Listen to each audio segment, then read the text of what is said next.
नमस्कार बंधुरा अंगनास रान्नाघर चैनेले आपनादेर सकलके स्वागत। आज के आमी सहज पद्धतिते चिकेन स्टूएर रेसिपि निये आपनादेर सामने हाजिर हयेछि। देखुन कत सुंदर देखते हयेछे। चलुन देखा जाक किभाबे आमरा एई स्टूटा प्रस्तुत करलाम।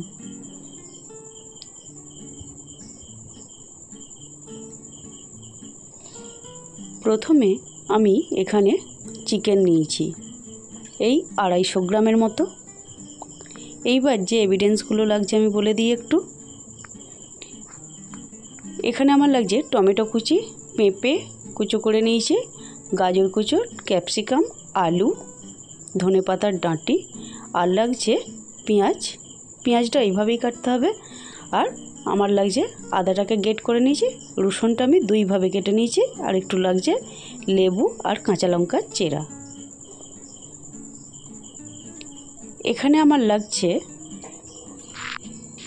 প্রথমে বাটার, এখানে লাগছে দারুচিনি, গোলমরিচ, লবঙ্গ, এলাচ, গোটা জিরে। এইবার এখানে সামান্য চিনি নিয়েছি, আর নিয়েছি গোলমরিচের গুঁড়ো, আর নিয়েছি জিরে গুঁড়ো, সামান্য হলুদ, লবণ পরিমাণ মতো, আর তেজপাতা। আর এখানে আছে কর্নফ্লাওয়ার। এখানে আপনারা চালের গুঁড়িও নিতে পারেন।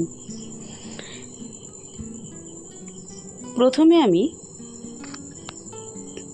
কড়াতে গোলমরিচ আর আস্ত জিরেটা আমি সামান্য নিয়ে একটা মশলার জন্য রেডি করে রাখব।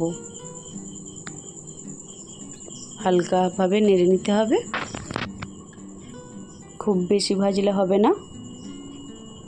দেখুন ঠিক এইভাবে আমার মশলাটা আমি গুঁড়ো করে নিয়েছি। এইবার আমি কড়াতে সামান্য বাটার দিলাম।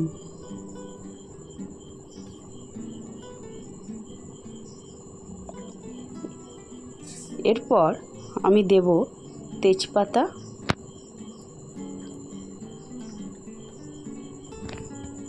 গোটা এলাচটা আমি একটু করে নিয়েছি, ফাটিয়ে নিয়েছি, আর দারুচিনি, লবঙ্গ, গোলমরিচ আমি দিয়ে দিলাম।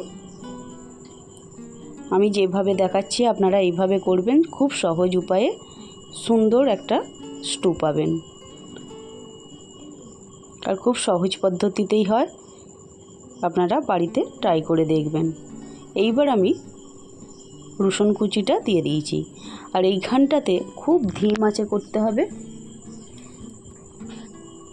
গ্যাসের ফ্লেমটা একদম আস্তে করে করতে হবে। এরপর আমি রসুন কুচির পর আমি আদা কুচিটা দিয়ে এবার একটু সামান্য নেড়ে নিলাম। এইবার আমি চিকেনটা দিয়ে দেব। চিকেনটা দিয়ে আমি ভালো করে নাড়তে থাকবো। দেখুন নাড়তে নাড়তে কালারটা চিকেনের এই রকম চলে আসবে।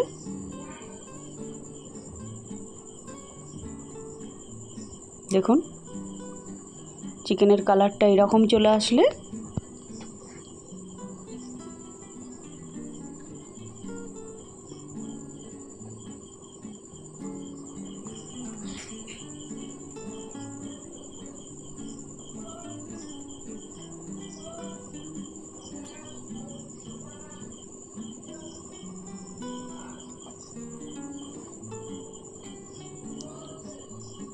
এইবার আমি ওখানে যে পেঁপে কুচি, গাজর কুচি, যে আলু সব দিয়ে রেখেছিলাম উপকরণগুলো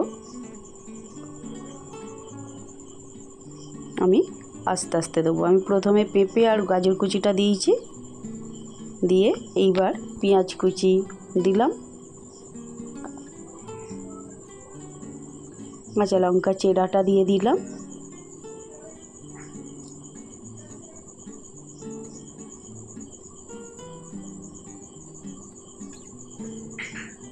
আমি যে ওখানে একটু দুরকম রসুন রেখেছিলাম, আমি দেখুন এইভাবে আমি ওই বড় রসুনটা এইবার ওর সঙ্গে দিয়ে দিলাম।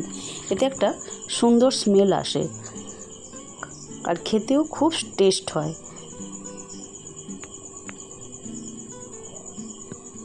এরপর আমি ক্যাপসিকামটা দিয়ে দিলাম। ক্যাপসিকাম, আলু আস্তে আস্তে আমি যা সবজি রেখেছিলাম অ্যাড করে হালকা নেড়ে নেব।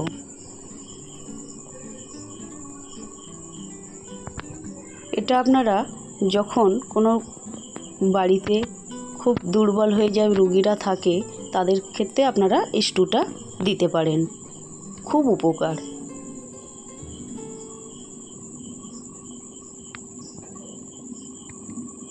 এখানে কোনো তেল ব্যবহার করা হয়নি। এরপর আমি এখানে হলুদ, লবণ আর জিরে গুঁড়োটা আমি দিয়ে দেব, গোলমরিচ, চিনি যা রেখেছিলাম দিয়ে দেব।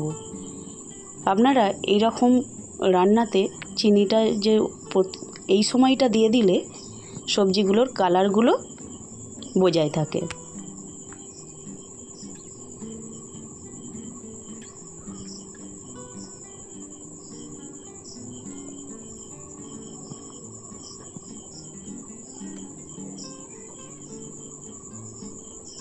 আমি হালকাভাবে নেড়ে নেব,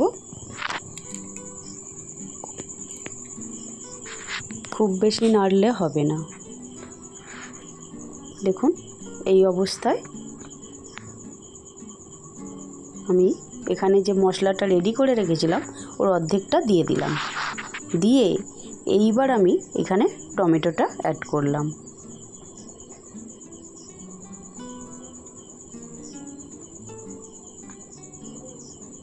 আমি কিন্তু পুরো এই প্রসেসটা খুব ধিম আঁচে করেছি। দেখুন এরপর আমি এইবার প্রেসার কুকারে এটা ট্রান্সফার করে নেব। আপনারা মনে করলেই কড়াতেই করতে পারেন, একটু সময়টা বেশি লাগবে। প্রেসারে করলে খুব তাড়াতাড়ি হয়, আর প্রেসারে অনেক সিটি দিলে হবে না। আমি দিয়ে এইবার এই ধনেপাতার যে ডাঁটিগুলো রেখেছিলাম ওগুলো দিয়ে দিলাম। এই জায়গাটায় দিলে ধনেপাতার পাতার থেকে এইটা দিলে এতে খুব টেস্টও হয় আর সেন্টটাও খুব সুন্দর আসে, স্মেলটা।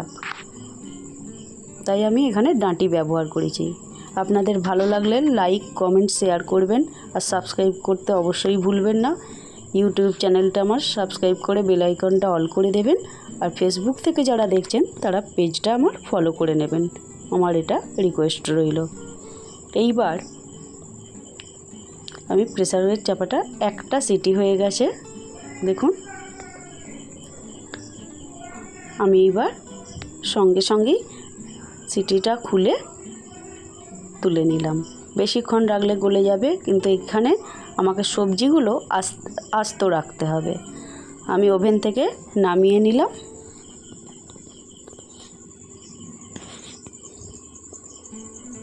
আমার সবজিগুলো আমার সব সেদ্ধ হয়ে গেছে। এইবার আমি কর্নফ্লাওয়ারটা দিয়ে দেব, তার সঙ্গে বাটার অ্যাড করব।